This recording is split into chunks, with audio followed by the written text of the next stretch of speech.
అందరికీ నమస్కారం. మరొక మంచి కథతో మీ ముందుకు. కథ పేరు రాజ్యప్రాప్తి. గోదావరి మండలంలో ద్రాక్షారామం అనే క్షేత్రం ఉన్నది. పూర్వకాలమందు అక్కడ వేములవాడ భీమకవి అని చెప్పి ఒక గొప్ప కవీశ్వరుడు ఉండేవాడు. ద్రాక్షారామంలో వెలిసిన భీమేశ్వర స్వామి అనుగ్రహం వల్ల జన్మించడం చేత స్వామి పేరే ఆ కవికి వచ్చేసిందని చెప్పుకుంటారు. భీమకవి వరప్రసాది. అందుకని స్వామి అతనికి అద్భుత శక్తులు ఇచ్చాడని, ఆ మహిమల వల్ల అతడు శత్రువులను గెలిచి గొప్పవాడయ్యాడని కూడా వదంతి ఉన్నది. భీమకవికి గల మహిమలలోకెల్లా ముఖ్యమైంది, చెప్పనలివి కానిది వాక్శుద్ధి. అనగా అతని నోటి వెంబడి ఏ మాట వస్తే అది జరిగి తీరవలసిందేనన్న మాట. ఇలాగా తన ప్రతిభ పాండిత్యము ప్రకటించుకుంటూ పోయి భీమకవి అనేక మంది ప్రభువులను దర్శించి వారిని మెప్పించి ఎన్నో బహుమతులు పొందుతూ ఉండేవాడు. ఆయన అలా పర్యటనం చేసుకుంటూ పోయి ఒకసారి సంజ్ఞానగరాన్ని పాలించేటువంటి కళింగ గంగు అనే రాజును దర్శించబోయాడు.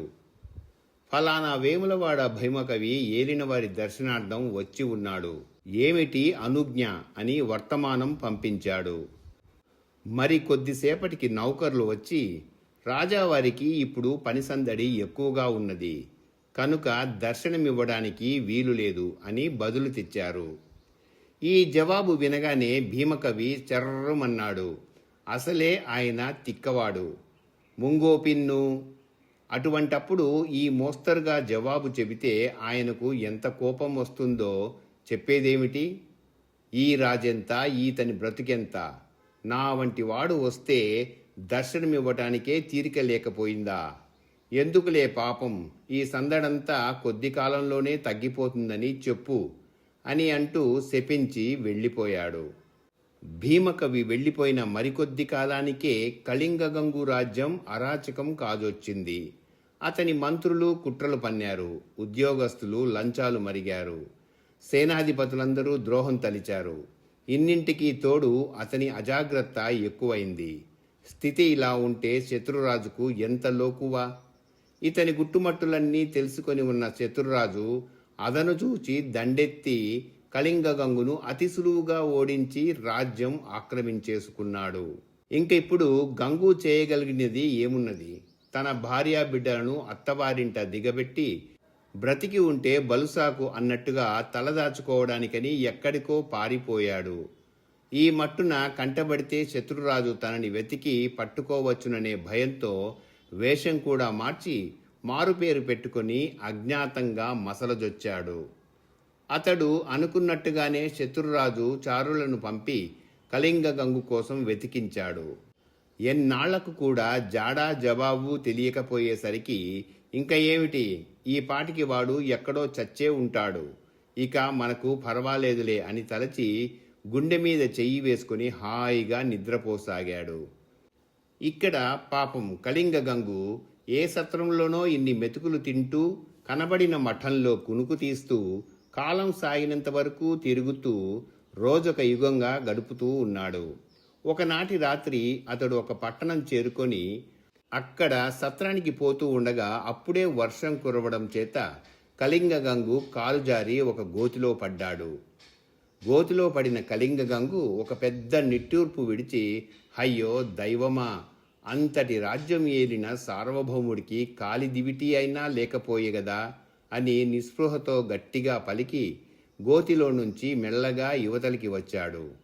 అప్పుడు ఆ దారిన పోతూ ఉన్న ఒక మనిషి, నీవెవరయ్యా అని అడిగాడు.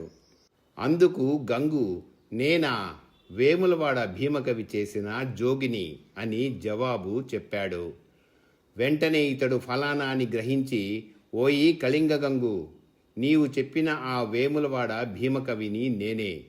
పాపం, నా శాపం వల్ల నీకు ఇంత కష్టం కలిగిందని చాలా విచారపడుతున్నాను. కానీలే, అయినదేదో అయినది, నిన్ను క్షమించాను. మళ్ళీ పున్నమి వెళ్ళిన షష్ఠి నాటికి నీ రాజ్యం నీకు వచ్చేస్తుంది, భయపడకు, వెళ్ళు అంటూ ఆశీర్వదించి శాపం తిప్పివేశాడు. భీమకవి వాక్శుద్ధి గలవాడన్న సంగతి కళింగ గంగుకు బాగా తెలుసు. అయితేనేం, పోయిన రాజ్యం మళ్ళీ రావడమంటే మాటలా? రాజ్యం తెచ్చుకోవాలంటే ఎంత సిబ్బంది ఉండాలి, ఎంత ధనం కావాలి? చూడగా తను ఏకాకి అయి పిచ్చిగా తిరుగుతూ ఉన్నాడాయే. ఇప్పుడు ఏముంది చేతిలో?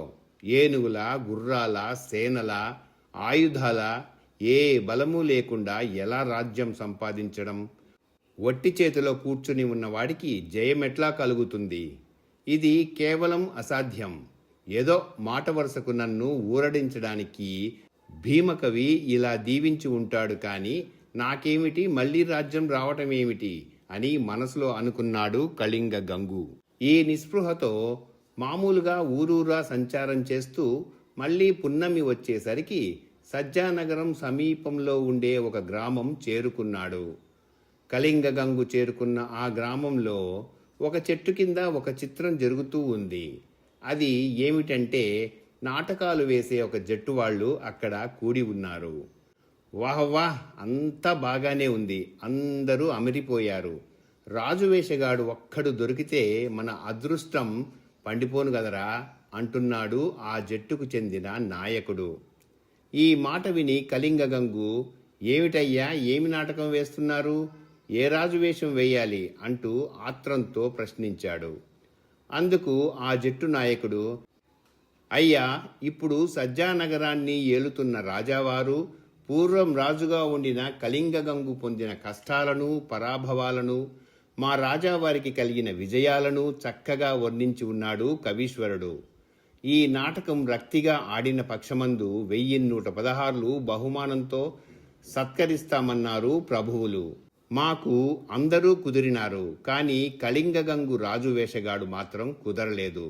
అందుకని కాళ్ల ముందుకు వచ్చిన సొమ్ము నిష్కారణంగా పోతుందే అని విచారిస్తున్నాము అన్నాడు.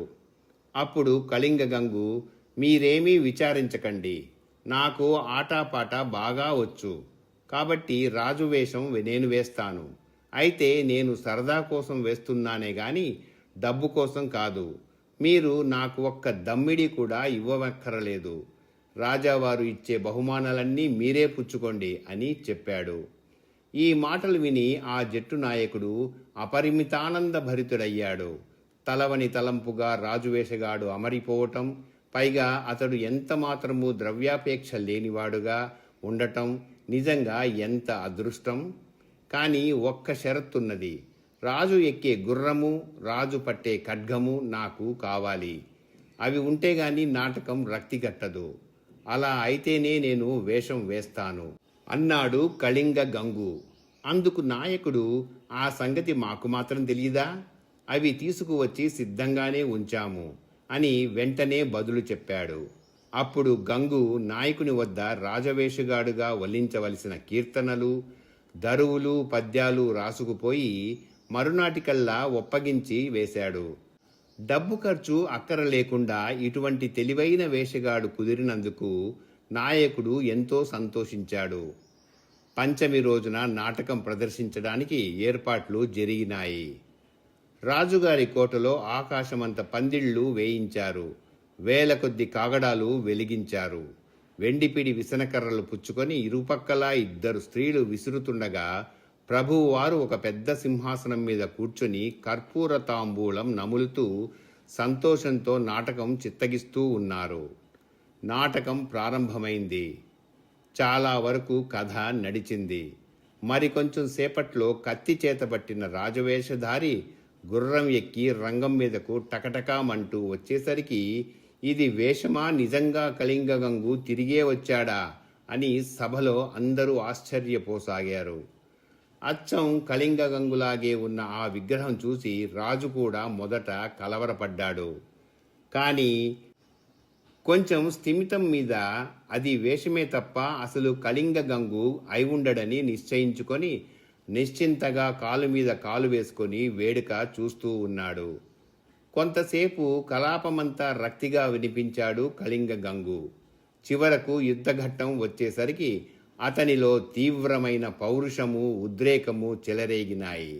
ఒక్కసారిగా గభీమని గుర్రం మీద నుంచి దూకి నిశ్చింతగా వేడుకకు చిత్తగిస్తూ ఉన్న శత్రురాజు మీద పడి చేతనున్న ఖడ్గంతో అతని తలకాయ ఒక్క వేటున తెగ నరికి అతడిని కిందికి లాగివేసి తను సింహాసనం ఎక్కి కూర్చున్నాడు. ఇంతలో ప్రజలు తమ రాజుని ఆనవాలు పట్టి పాదాక్రాంతులయ్యారు. రాజభటులు నిశ్చేష్టులై నిలిచిండిపోయారు. ఇంతకాలం అష్టకష్టాలు అనుభవించి ఈ విధంగానైనా తిరిగి తన రాజ్యానికి తను వచ్చాడంటే అందరూ సంతోషించారు. ప్రజలందరూ ఒకటైనప్పుడు ఇక శత్రురాజు ఏం చేయగలడు?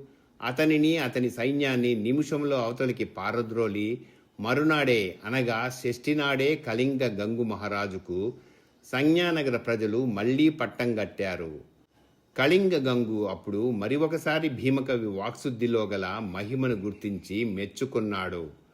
నాటి నుంచి కళింగ గంగుకి కవీశ్వరులంటే గొప్ప గౌరవం ఏర్పడింది. తన ఆస్థానానికి కవి అన్నవాడు వచ్చాడనే సరికల్లా అమిత మర్యాదతో ఆదరించి సత్కరించి పంపేవాడు. ఇంతటితో కథ సమాప్తం.